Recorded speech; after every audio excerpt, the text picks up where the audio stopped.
آج ایک قطرہ بھی کافی ہوگا، اج سا بھی نہیں کھلے راہ بھی نہیں، انج ٹوک انوکھڑے ٹوکدے نہیں، ٹر پویں تے فاصلے مک جاندے، گھر بیٹھیاں پینڈے مکدے نہیں۔ آج قدم قدم چلیں گے، ماضی کے گناہ تو ایک آنسو سے دھوئے جا سکتے ہیں نا۔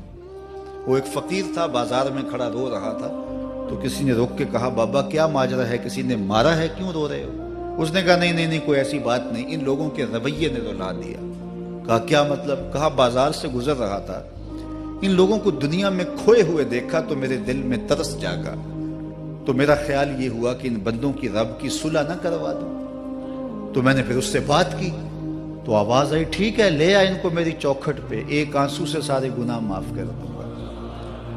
میں بڑا خوش ہوا، میں ان سے بات کی، یہ الٹا میرا مذاق اڑانے لگے، جا بابا کام کر، تجھے کیا پتا دنیا داری کیا ہوتی ہے۔ تو وہ تو مان رہا تھا، یہی نہیں مان رہے، تو مجھے ان کے رویے پہ رونا آ رہا ہے۔ وہ کہتا ہے میں بخشنے پہ آمادہ ہوں، ہم تو مائل بکرم ہیں، کوئی سائل ہی نہیں، راہ دکھلائیں کسے، راہ رب منزل ہی نہیں، جلوائے طور تو موجود ہے، کوئی موسیٰ ہی نہیں۔ وہ تو کہتا ہے میں معاف کر دوں گا، لیکن یہ عجیب ہے کہ یہ آمادہ ہی نہیں، یہ مان ہی نہیں رہے۔ تو مجھے ان کے رویے پہ افسوس آ گیا، ان کے رویے پہ رونا آ گیا، اس لیے میں رو رہا ہوں، ورنہ نے مجھے مارا نہیں، کوئی تکلیف نہیں پہنچائی۔ خیر اگلے دن وہی بزرگ قبرستان کے قریب سے گزرے تو دیکھا کہ وہ بابا قبرستان میں کھڑا رو رہا ہے، تو پھر روک گئے کہ بابا بازاروں میں بھی روتا ہے، قبرستانوں میں بھی روتا ہے، آج کیا ماجرا ہے؟ کہا آج بھی میرا ماجرا کل والا ہی ہے۔ کہا کیا مطلب؟ کہا کل بازار سے گزر رہا تھا، ان کو دنیا میں کھوئے ہوئے دیکھا، میرے دل میں ترس جاگا، تو میرا خیال ہوا ان بندوں کی اور رب کی صلح کروا دوں، تو وہ تو مان رہا تھا، وہ بندے ہی نہ مانے، تو آج میں ادھر آ گیا۔ میں نے کہا چلو ان سے بات کرتے۔ آج میرا خیال یہ ہوا کہ قبرستان والوں کی اور رب کی صلح کروا دوں۔ تو کہا پھر آج کیا بنا؟ کہا آج یہ مان گئے ہیں، وہ نہیں مانتا۔ تو صاحبو آج وہ مان رہا ہے، آج ہم مان جائیں۔ میں نے کتب میں پڑھا ہے کل قیامت کے دن نیکوکار بھی پچھتائیں گے۔ بدکاروں کا پچھتانا تو سمجھ میں آتا ہے، نیکوکار کیوں پچھتائیں گے؟ جب اپنے اچھے اعمال کی جزا دیکھیں گے تو پچھتائیں گے، جو چند لمحے ضائع کر دیے وہ بھی کیوں ضائع کر دیے۔ قیمتی زندگی ہے، یہ ٹوٹتی سانسیں، ان کی قدر کیجیے۔ ایک بزرگ فرماتے ہیں کہ مجھے اس بات کی سمجھ نہیں آتی تھی کہ جو قرآن نے کہا ان الانسان لفی خسر، بے شک انسان خسارے میں ہے، تو میں سمرقند کے بازار سے گزر رہا تھا تو وہاں ایک آدمی پھٹے پہ برف رکھ کے بیچ رہا تھا اور ساتھ آواز لگا رہا تھا۔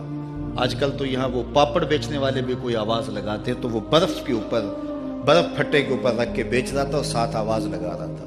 آواز کیا تھی؟ ارحمو ارحمو الا من یذوب راس مالہ، او گزرنے والوں میرے پہ ترس کھاؤ، میں ایسا تاجر ہوں جس کا راس المال پگھلتا جا رہا ہے۔ چونکہ یہ جو برف ہے ایسا سودا ہے جو گاہک کا انتظار نہیں کرتا۔ آپ کپڑا بیچتے ہیں، آج گاہک نہیں آیا، ہو سکتا ہے کل دعا نے مہنگا بیچ لیں۔ آپ پیٹرول بیچتے ہیں، ہو سکتا ہے کہ کل پڑا 6 روپے اوپر چلا جائے، آپ کا لاکھوں کروڑوں کا فائدہ ہو جائے۔ لیکن آپ اگر برف بیچتے ہیں، آج نہیں بکی تو کل برف ہی نہیں ہوگی۔ تو وہ سل پہ برف بیچ رہا تھا اور ساتھ لوگوں کو دہائی دیتے ہوئے کہہ رہا تھا، او لوگو میرے پہ ترس کھاؤ، مجھ سے برف لیتے جاؤ، میں ایسا تاجر ہوں جس کا راس المال پگھلتا جا رہا ہے۔ تو کہتے ہیں جب اس نے یہ آواز لگائی نا تو میرے قدم رک گئے اور میں اس کے قریب چلا گیا اور میں نے کہا کہ مجھے ان الانسان لفی خسر کا ترجمہ سمجھ میں آ گیا۔ جس طرح تیری برف پگھلتی جا رہی ہے، میری زندگی پگھلتی جا رہی ہے، اور اگر تو اب برف وقت پہ بیچ لے، ان پگھلتی برف کو تو درہم کے بدلے، دینار کے بدلے، پارچہ جات کے بدلے، جنس کے بدلے فروخت کر لے تو فائدہ ہو جائے گا، 4 آنے تیرے ہاتھ لگ جائیں گے۔ اور میں بھی ان سانسوں کے بدلے درود پڑھ لوں، ان سانسوں کے بدلے سجود کر لوں، ان سانسوں کے بدلے قیام کر لوں، کسی دکھی کے سر پہ ہاتھ رکھ دوں، کسی پریشان کی پریشانی دور کر دوں تو میری سانسیں کام آ جائیں گی، ورنہ یہ ٹھہریں گے نہیں۔ سوئے ہوئے ہوں تو پھر بھی سانسیں ٹوٹ رہی ہوتی ہیں۔ تو ہم کتنی جلدی موت کی طرف بڑھ رہے ہیں، تو زندگی کتنی مختصر ہے اور ہم کتنے بے پرواہ ہیں۔ آنکھیں اس وقت کھلتی ہیں جب آنکھیں بند ہوتی ہیں، لیکن کیا فائدہ اس وقت کا؟ آج کا پچھتاوا کل کی بہتری کی ضمانت ہے، اور آج کے پچھتاوے سے کل کی زندگی کی خوبصورتی نصیب ہو سکتی ہے۔ اس لیے یہ ڈھلتا ہوا سورج، یہ دیکھیں ابھی جب داخل ہوئے تھے تو سورج ابھی سر پہ تھا، لیکن اب سورج درد غروب سے زرد ہو چکا ہوگا اور چند لمحوں کے بعد وہ نگاہوں سے اوجھل ہوگا۔ میاں صاحب بھی بولے کہ زندگی تیری جو ہے ڈوبتے سورج کی طرح ہے، دیگرتے دن گیا محمد اوڑک نو ڈوب جانا۔ تو یہ میں اور آپ لمحہ لمحہ موت کے قریب ہو رہے ہیں۔ اس سے قبل کہ وہ وقت آئے کوئی حجت باقی نہ رہے، مجھے اپنی زندگی کو، آپ کو اپنی زندگی کو اللہ اور اس کے رسول کی چوکھٹ پہ حاضر کر دینا ہے۔ ہمارے میزبان محترم نے کہا والدہ ماجدہ کی بابت، تو آج ان کے اصالِ ثواب کے لیے میں اور آپ جمع ہیں۔ ایک وقت ہمارے اوپر بھی آنے والا ہے کہ لوگ ہمارے لیے جمع ہو رہے ہوں گے۔ یہ وقت تو آنے والا ہے، اس کے تو چھٹکارا نہیں ہے، اس سے تو خلاصی نہیں ہے، کوئی بھاگ سکتا نہیں ہے، موت سے تو فرار نہیں ہے۔ تو آج وہ نہیں ہیں، لیکن ان کا سعادت مند بیٹا ان کی یادوں کے چراغ کو روشن کیے ہوئے ہے۔ ورنہ میں ایسے بیٹے بھی دیکھے ہیں جنہوں نے اپنی سکی ماں کا جنازہ نہیں پڑھا۔ آپ کہیں گے کوئی ایسا بد نصیب بھی ہو سکتا ہے، جنازگاہ میں گیا ہے لیکن وہاں جا کے کھڑا رہا ہے، جنازہ نہیں پڑھا۔ آپ کہیں گے کہ ایسا بد نصیب، میں نے کہا ایسے بد نصیب آپ نے بھی دیکھے ہوں گے۔ یہ کون سے بد نصیب ہیں؟ یہ وہ بد نصیب ہیں جنہیں جنازہ آتا نہیں، ساری زندگی لوگوں سے فراڈ کرتے ہیں، اور جب اپنی ماں مر جاتی ہے، اپنا باپ فوت ہو جاتا ہے، تو یہ فراڈ پھر وہ اپنی ماں سے بھی کرتے ہیں، اپنے باپ سے بھی کرتے ہیں۔ مجھے بتاؤ کتنا بد نصیب ہے وہ بیٹا کہ جو اپنی ماں سے، اور وہ بھی مرنے کے بعد فراڈ کر رہا ہے، اور اپنے باپ سے، اور وہ بھی مرنے کے بعد فراڈ کر رہا ہے۔ اور کتنا خوش نصیب بیٹا ہے کہ جو روزانہ اپنی ماں کے لیے دعا کرتا ہے۔ اور میں کہتا ہوں اگر بیٹا نمازی ہوگا، بیٹی نمازی ہوگی، اہتمام سے دعا نہ بھی کرے، دن میں کتنی مرتبہ کہے گے ربنا اغفر لی ولوالدی، اے اللہ مجھے بھی بخش دے، میری ماں کو بھی بخش دے، میرے باپ کو بھی بخش دے۔ اور جب بندے ہاتھ اٹھا کے دعا مانگتے ہیں اللہ خالی ان ربکم حیی کریم یستحیی من عبدہ اذا رفع یدیہ ان یردہما صفرا، تمہارا رب حیا کرنے والا، سخی ہے، کریم ہے۔ بندے جب اس کے سامنے ہاتھ اٹھا کے دعا مانگتے ہیں، اللہ فرماتا ہے مجھے شرم آتی ہے ان کے اٹھے ہوئے ہاتھ خالی کیسے موڑ دوں۔ انہوں نے میرے سے مانگا ہے، میں بھی نہیں دوں گا تو کس در پہ جائیں گے۔ میں ایک دیہاتی بات کرنا چاہتا ہوں، اتنے لوگ جتنے آپ یہاں بیٹھے ہیں، اتنے لوگ اٹھ کے کسی دنیا دار کے ڈیرے پہ چلے جائیں اور اس سے کچھ مانگیں اور وہ دے سکتا بھی ہو، تو کیا وہ آپ کو خالی لٹا دے گا؟ وہ کہے گا ڈیرہ داری کی شان کے خلاف ہے کہ اتنے لوگ دروازے پہ آ گئے اور ان کو خالی موڑ دوں۔ تو جب تم اتنے بڑے ڈیرہ دار ہو اور تمہیں اتنی غیرت ہے کہ اتنے لوگوں کو خالی نہیں موڑتے، تو کریم خالی موڑ دے۔ آؤ تو صحیح اس کی چوکھٹ پہ جھولی پھیلاؤ تو صحیح۔ پھر دنیا داروں سے مانگنا ہو تو ان کی زبان میں مانگنا پڑتا ہے۔ اللہ سے جس زبان میں مرضی مانگو، عربی میں مانگو، اردو میں مانگو، ہندی میں مانگو، سندھی میں مانگو، اقبال کے لہجے میں مانگو، سادی کے انداز میں مانگو۔ نہیں مانگنا آتا خالی ہاتھ پھیلا دو، وہ بند لبوں کی بولیاں بھی سنتا ہے۔ آؤ تو صحیح اس کی چوکھٹ پہ، اپنے ہاتھ پھیلاؤ تو صحیح۔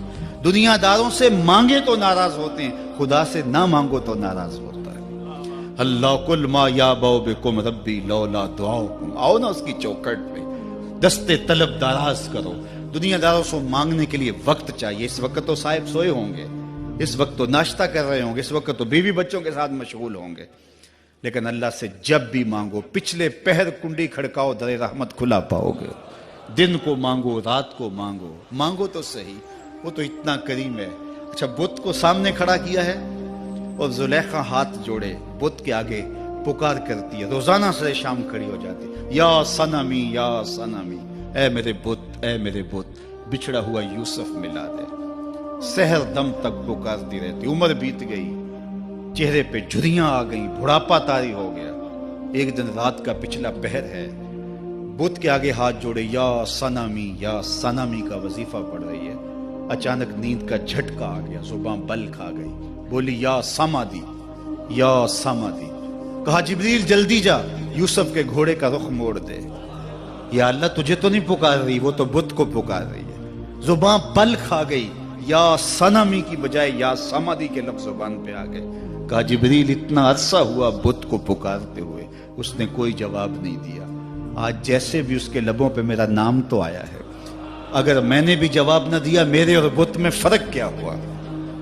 تو آؤ آج کی اس مجلس میں ہم ان کی والدہ کے لیے دعا مانگیں۔ اے عرش کے مالک، ان کی والدہ کو حضور کی ماں کا صدقہ جنت کی بہاریں عطا کر، اور ہم اپنے ماں باپ کے لیے بھی دعائیں مانگے۔ اے اللہ ہمارے ماں باپ کی مغفرت فرما، ماں باپ کی قدر کرو۔ میں نے یہ بھی پڑھا ہے جو اپنے والدین کے لیے روزانہ دعا مانگتا ہے، والدین زندہ ہوں تب بھی، فوت ہو گئے ہوں تب بھی، روزانہ ماں باپ کے لیے جو شخص دعا مانگتا ہے، ساری زندگی اس کے رزق میں بے برکتی نہیں آ سکتی۔